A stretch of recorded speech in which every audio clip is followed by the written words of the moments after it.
میں پوری بے تکلفی کے ساتھ آج اپنی شادی کا واقعہ سناتا ہوں، شاید کچھ نوجوانوں کے اندر غیرت جاگ جائے۔ میرا رشتہ جس خاندان میں طے ہونے لگا، اعلیٰ درجے کا دیندار خاندان، یو پی کے تبلیغی جماعت کے امیر کی بیٹی حضرت شاہ عبد القادر رائے پوری رحمۃ اللہ علیہ کے خاص الخاص تربیت یافتہ کی بیٹی، اس کے باوجود میں نے ایک خط لکھا اس لڑکی کے نام جس کے ساتھ میری شادی ہونے والی تھی، اور اپنی بڑی بہن کو وہ خط لکھ کر دیا اور کہا کہ آپ اس کو پڑھ لیجئے اور ان صاحبزادی تک اس کو پہنچا دیجئے۔ میں نے اس خط میں سلام مسنون کے بعد یہ لکھا کہ میری 3 شادیاں ہو چکی ہیں، اگر چوتھی بیوی بننے کے لیے آپ تیار ہوں تو میں اس رشتے کو منظور کروں گا، اور آپ کے والدین بھی اسی صورت میں اس رشتے کو منظور کریں۔ میری 3 شادیاں ہو چکی ہیں۔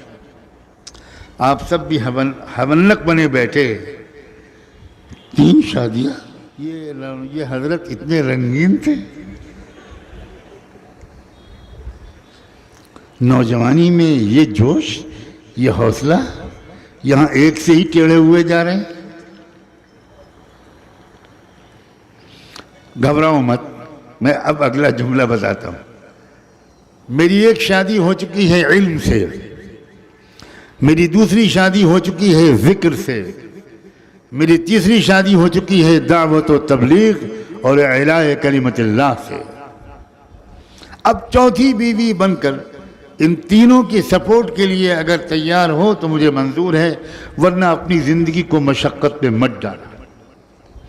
میری بہن نے یہ خط پڑھا، کہا تمہارا دماغ خراب، یہ کوئی خط دینے کا ہے؟ اس طرح لکھا جاتا ہے کہ میری 3 شادیاں ہو چکی۔ میں نے کہا آپ خط پھاڑ کے پھینک دیجئے، میں نے پہلے سے اس کی نقل تیار کر رکھی، آپ نہیں بھیجیں گی۔ میں روز شام کو مرکز جاتا ہوں، لڑکی کے والد صاحب کے ساتھ روزانہ میرے 2-3 گھنٹے گزرتے ہیں۔ میں انشاءاللہ ان کے ذریعے یہ خط بھجواؤں گا ضرور، کیونکہ میں کلیئر کٹ بات کہنا چاہتا ہوں کہ میری زندگی کا ایک مشن ہے، میری زندگی کا مقصد تیرے دین کی سرفرازی، میری زندگی کا مقصد تیرے دین کی سرفرازی، میں اسی لیے مسلمان، میں اسی لیے نمازی۔ ان کے والد اتنے اللہ والے تھے کہ جس وقت ان کی اہلیہ نے وہ خط ان کے ہاتھ میں دیا اور ان کے والد نے وہ خط پڑھا تو سجدہ شکر میں گر گئے۔ بہت رونے والے انسان تھے، بہت رونے والے انسان۔ مجھے بتایا گیا کہ 10-12 منٹ تک سجدے میں پڑے روتے رہے، شکر ادا کیا اور بلا تکلف اپنی بیٹی کو میرا وہ خط پکڑا دیا کہ مولانا سجاد میاں کا یہ خط تمہارے نام آیا ہے، تم اکیلے میں اس کو پڑھ لو۔ بیچاری بری طرح شرما گئی ہوگی، خط پڑھا تو میں کیا بتاؤں، میں کیسے اللہ کا شکر ادا کروں۔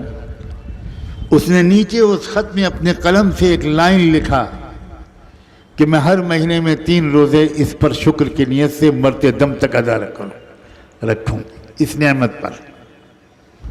میں کب سے اس طرح کی دعائیں چپکے مانگ رہی تھی۔